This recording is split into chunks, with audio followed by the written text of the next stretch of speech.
2026 election வரும். இந்த எலெக்ஷனுக்கு யார் யாரெல்லாம் ஓட்டு கேட்டு வர போறாங்க? திடீர்னு ஒரு அறிவிப்பு வருது, பாரதிய ஜனதாவும் அனைத்து இந்திய அண்ணா திராவிட முன்னேற்றங்களும் கூட்டணி வச்சிட்டாங்க, அதனால் முதல்வர் அவர்கள் நடுங்கி போயிருக்கிறார்.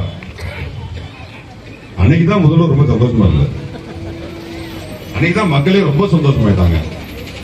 அன்னைக்குதான் திராவிட முன்னேற்ற அத்தனை தொடர்களும் பயங்கரமா குதூகலம் ஆயிட்டாங்க.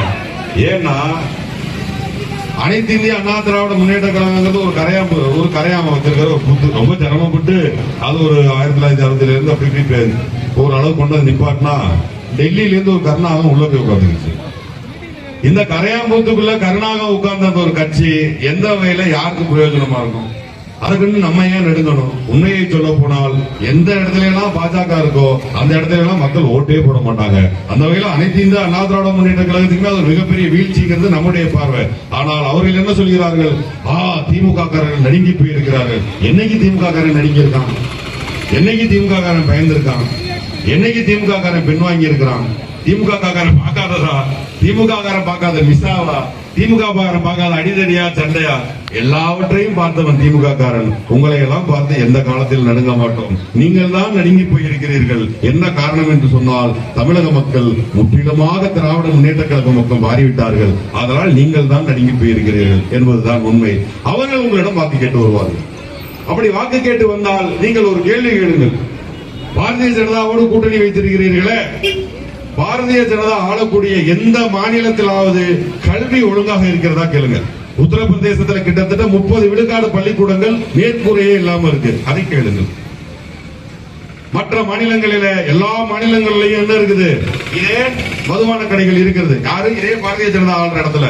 ஆனா அதே பாரதிய ஜனதா நம்ம ஊர்ல மதுபான கடை இருக்கக்கூடாது என்று போராட்டம் செய்வார்கள். அதென்ன அங்கே ஒரு நியாயம், இங்கே ஒரு நியாயம்? ஆக உங்களை ஏமாற்றுவதை தான் வேலையாக வைத்துக் கொண்டிருப்பவர்களா பாரதிய ஜனதா. இது பத்தாதுன்னு சொல்லிட்டு சாதி சண்டையை உருவாக்குவான், மத சண்டையை உருவாக்குவான், உங்களுடைய பல்வேறு விதமான பிரிவினைகளை உருவாக்குவாங்கிறதுனால நீங்க நிச்சயமா வாக்களிக்க மாட்டீர்கள். அதுல கூடுதலா நீங்க என்ன பண்ணுவீங்கன்னா, ஒருவேளை போனா போதுன்னு நினைச்சா கூட அவரோடு கூட்டி சேர்ந்த அனைத்து இந்திய அண்ணா திராவிட முன்னேற்ற கழகத்திற்கும் நிச்சயமாக யாரும் வாக்களிக்க மாட்டார்கள்.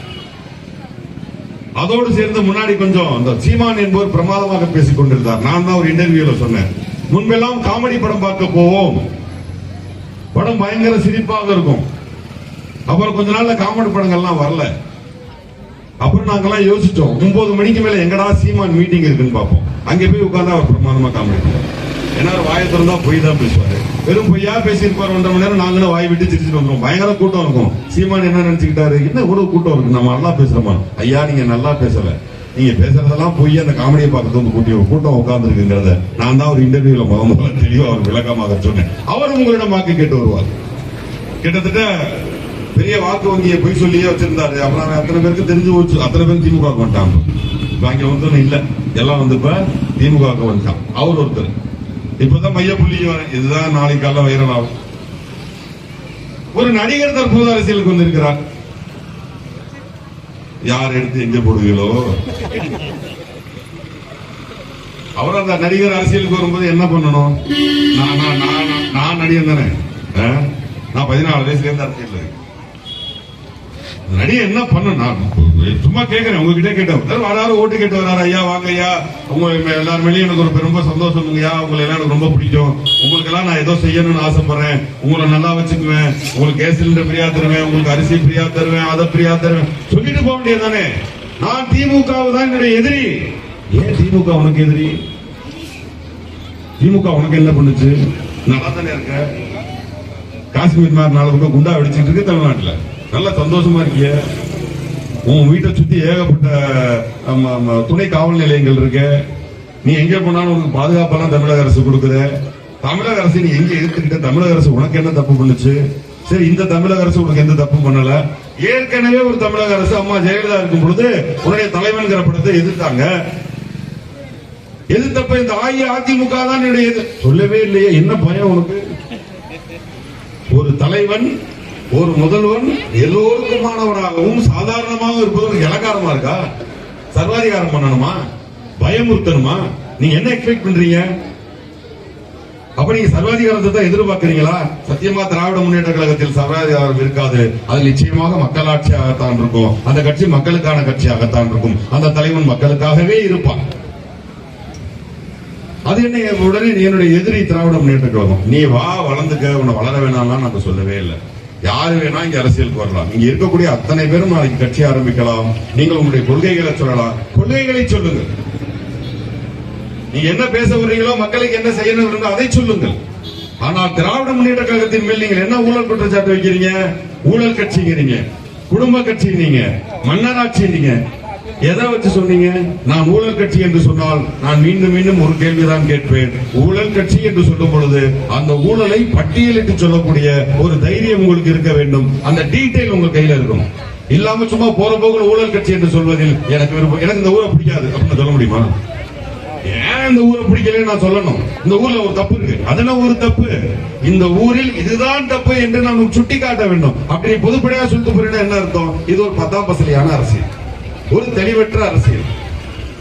அந்த தெளிவற்ற அரசியல்வாதியும் உங்களிடம் வாக்கு கேட்டு வருவார். அவர் வாக்கு கேட்டு வரும் பொழுது மீண்டும் மீண்டும் அவர் உங்ககிட்ட ஒன்னே ஒண்ணுதான் சொல்லுவார், ஃப்ரெஷ்ஷான ஒரு ஆட்சி தரும். இது என்ன ஆப்பிளா? அது ஃப்ரெஷ்ஷா தூக்கி கொடுக்குறது. உங்களுக்கு இங்க தேவையான ஒரு ஃப்ரெஷ்ஷான ஆட்சி, உங்களுக்கு தேவையான ஆட்சி. உங்களுடைய பிள்ளைகள் நல்லா இருக்கணும், உங்க பிள்ளைகள் நல்லா படிக்கணும், அதுக்கு மாதம் 1000 ரூபாய், நல்ல பள்ளிக்கூடங்கள், நல்ல ஹாஸ்டல், எல்லாத்தையும் நல்லா கொடுக்கக்கூடிய ஒரு ஆட்சி நடந்துகிட்டு இருக்கும் பொழுது நீங்க என்ன நல்லா தருவீங்க? நீங்கள் சினிமாவை நன்றாக நடித்து நல்ல படங்கள் கொடுத்தவர்கள், அப்படி நல்ல படங்களையே கொடுத்துக் கொண்டிருங்கள். இங்க நடந்து கொண்டிருக்கக்கூடிய நீங்க நான் ஏற்கனவே சொன்னதுதான் மன்னராட்சி என்று சொன்னீர்கள். ஆம், நீங்கள் என்ன நினைத்துக் கொண்டாலும் சரி, எங்களுக்கு மு.க. ஸ்டாலின் என்கின்ற முதல்வர் தான் மன்னர். மு.க. ஸ்டாலின் என்ற மன்னர் பின்னாடி தான் நம்ம போறோம். மு.க. ஸ்டாலினுக்கு பிறகு இளவரசராக இருக்கக்கூடிய சின்னவர் பின்னாடி தான் போறோம். ஏன் போறீங்க? நீங்க வேணா சொல்லலாம், அவருடைய மகன் என்பதற்காக போறீங்களா? இல்ல, அவரை தான் ஒரு நாள் தூக்கம் இல்லாம இருந்தாரு. இந்த ஆளாவது நிம்மதியா நடிச்சிட்டு 3 வேளை சாப்பிட்டு நிம்மதியா தூங்கி இருக்கலாம். இவரு எதுக்கு நமக்காக வேலை செய்யணும், வந்து தெருவில் கிடந்து அலையணும் அப்படிங்கிற ஒரு இறக்கம் தான் எனக்கு வருகிறதே தவிர, நீங்கள் சொல்லும் பார்வை வேறு, நான் பார்க்கும் பார்வை வேறு. இதே சென்னையில் அவ்வளவு பெரிய மழை வெள்ளம் வரும் பொழுது 2 மணி 3 மணின்னு இரவெல்லாம் நின்று வேலை செய்தார். முன்னாடி தாத்தா செஞ்சுட்டு இருந்தாரு, அப்பா செஞ்சாரு, மாயம் செய்யறாரு. நமக்காக உழைக்கக்கூடிய ஒரு தலைவராக இருக்கிறார்கள். ஆம், அப்படி பார்த்தால் அந்த மன்னர் பின்னாடி நாம் செல்வோம், அந்த இளவரசர் பின்னாடி நாம் செல்வோம் என்பதுதான் உண்மை. ஆகவே இந்த கந்திலி கிழக்கு ஒன்றியத்திலே அமைக்கப்பட்டிருக்கக்கூடிய இந்த அருமையான மேடையிலே கிடைக்கப்பட்ட இந்த வாய்ப்பை சரியாக பயன்படுத்திக் கொண்டு என்று தான் நான் நினைக்கிறேன். இங்க இருக்கக்கூடிய என்னுடைய தாய்மார்கள், எனக்கு எப்பொழுதும் பெரிய ஆதரவு கொடுக்கக்கூடிய இந்த தாய்மார்கள் இந்த பேச்சை நிச்சயமாக கூர்ந்து கவனித்திருப்பார்கள். 2026 எலெக்ஷன் நோக்கி நாம பயணிச்சுக்கிட்டு இருக்கிறோம். அந்த பயணத்திலே நான் மீண்டும் மீண்டும் சொல்றேன், நமக்கு வாக்காளர்களாக ஒரு சுயநலம் இருக்கணும். அது என்ன விதமான சுயநலம்? ஆம், நாம் தேர்ந்தெடுக்கக்கூடிய கட்சி, இங்கே நாம் தேர்ந்தெடுக்கக்கூடிய முதல்வர் நமக்கானவராக இருக்க வேண்டும் என்கின்ற ஒரு சுயநலத்தோடு தான் நீங்கள் வாக்களிக்க வேண்டும். அப்படி ஒரு சுயநலமாக நீங்கள் பார்த்தீர்கள் என்று சொன்னால், இன்று மக்களுக்கான ஆட்சி, மக்களுக்காகவே 24 மணி நேரம் உழைக்கக்கூடிய ஒரு கட்சி என்று சொன்னால் அது திராவிட முன்னேற்ற கழகம். ஒரு தலைவர் என்று சொன்னால் நம்முடைய தலைவர் தளபதி அவர்கள். ஒரு இயக்கம் என்று சொன்னால் திராவிட முன்னேற்ற கழகம். அதற்கு சின்னம் என்று சொன்னால் உதயசூரியன், உதயசூரியன், உதயசூரியன் என்று கூறி விடைபெறுகிறேன். நன்றி, வணக்கம்.